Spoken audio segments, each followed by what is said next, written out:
Hey amigos, I'm not sure what this video is about because I just randomly turned on the camera. I've been messing with this thing a lot, just trying to work out all the bugs, as if you ever worked out all the bugs on a shovel head. Then again, maybe I'm just talking out of turn because it's the only shovel I've ever had.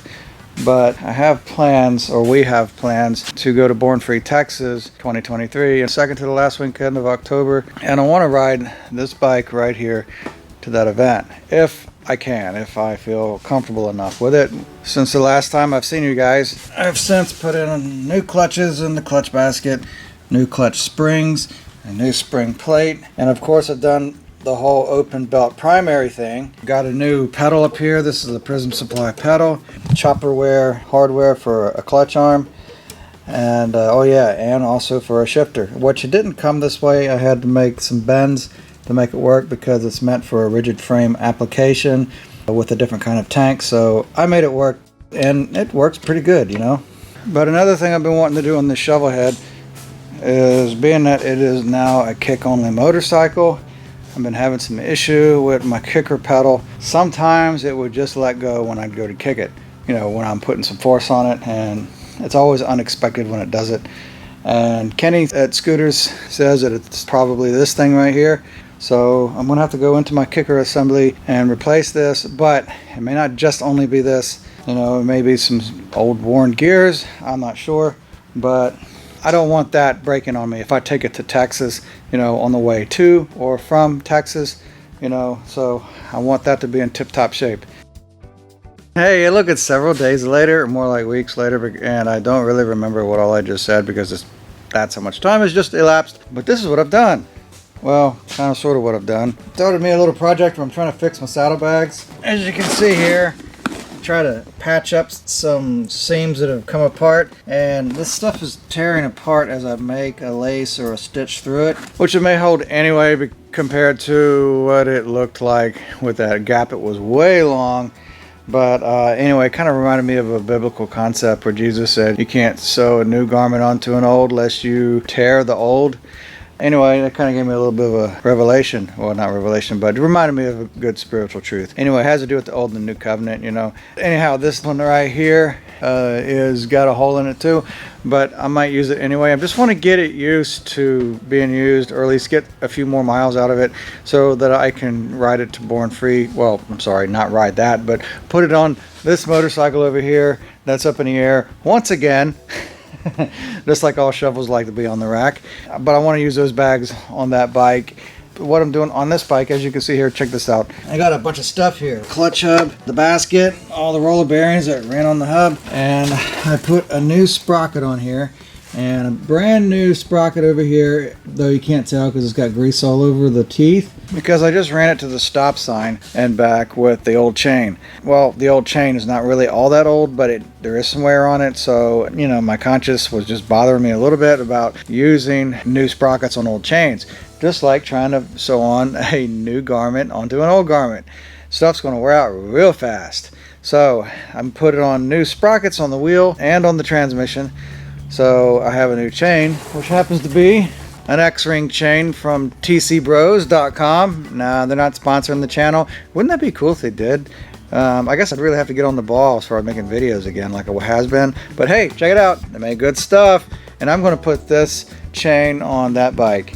So anyhow, that's what I'm going to do. And what else did I do?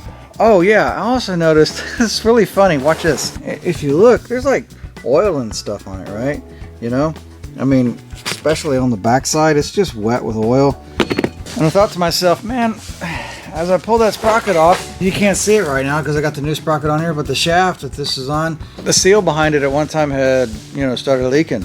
And I pulled the transmission out because I broke the shaft trying to pull the old seal out, and decided to let somebody smarter than me rebuild the transmission, or at least put the new part in. So it's got fairly new seals in it, and yet it's still just slightly wet, kind of like sweat type wet with oil. It didn't leave any oil on the ground, so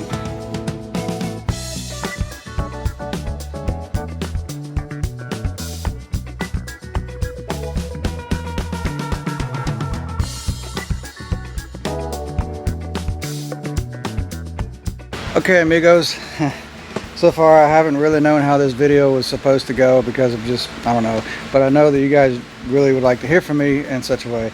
But I guess this is just an update as far as what's going on. I am just trying my darndest to get my POS shovelhead ready to go to Texas, and I think I've already said that. But as we can see here, being that, you know, I'm at a standstill and I will have time to edit this video now, went ahead and got this seal out and got this cork seal off. And the reason I did that is because I got the chain on the motorcycle, and the missus and I took a ride to the edge of Mississippi on the state line to go eat a really nice hamburger, and then I come home to find new oil spots underneath the motorcycle. And then we rode it to church today, and then I find an oil spot, and I blamed it on the new chain, you know, being an X-ring chain slash O-ring. You know, they tend to pee a little bit whenever they're brand new, but when I went to church today and I came out of church and I saw underneath the motorcycle that I had an oil puddle about the size of the palm of my hand, and I could see through it, and it's the same color as transmission fluid, then that tells me that needs to be addressed. I went ahead and got this seal out of here to take a look. Even though I didn't really think the seal was bad, because I could turn this thing and oil was just coming out of here, so I didn't understand that. So I pulled out a perfectly good seal along with the spacer. Now this is a new seal that I already had laying on the shelf. I got the spacer shoved up inside the new seal, and I pulled the cork out of here, which the cork seal goes around the inside of this ID. And I don't know if you can see, there's a little hole right there, and there's a little hole right up in there. And I don't know what those holes are for, because, well, if I illustrate, the cork seal goes around, like I said, the ID of that, and it's up against those holes. Well, the flange of the spacer fits inside the ID of the cork seal, and then there's the main shaft seal that goes on it. So I have no idea what those holes are doing there. I mean, if they're there to lubricate the bearing, this right here, then I don't understand how oil's not supposed to get past this. And well, anyway, I don't know. I suppose I'll figure it out some other time, but I got online and I ordered some new cork gaskets, and I've got my new seal, and I'm going to put that in. And my good buddy Mark told me that if I just RTV those flutes once everything's all put together, you know, put some silicone in there, he said that to me that, you know, that was his preventative maintenance of possible scenarios. So I'm going to try that once those parts come in. So anyway, it is what it is. Shovelhead, troublehead, old bike stuff, and I'm definitely not complaining. I mean, I bought the shovelhead knowing I'm going to go into all kinds of different scenarios with this, and this is actually part of the fun. I mean, I know some of you would say, get a new motorcycle so you won't have to do that. Well, I kind of enjoy doing this, you know, especially whenever I get it to where I want it, and or I work on it and then I go somewhere. You know, and I plan to go somewhere. I want to go to Texas. I want to go to East Texas on this motorcycle because, I don't know, I mean, what better bike to ride to a chopper show, you know, an old school chopper show, than like a shovelhead, iron head, or even an old Evo like I did on this bike last year.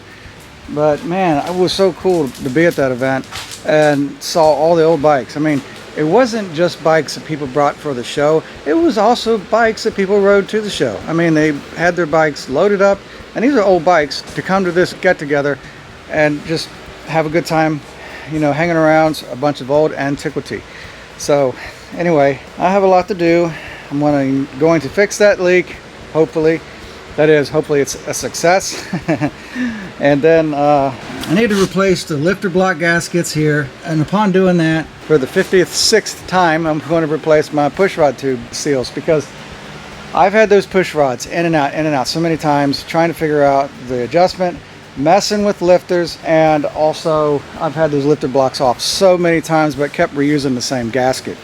So I'm guessing they've given way because the engine case is wet with oil, not pouring out, but it is seeping a lot.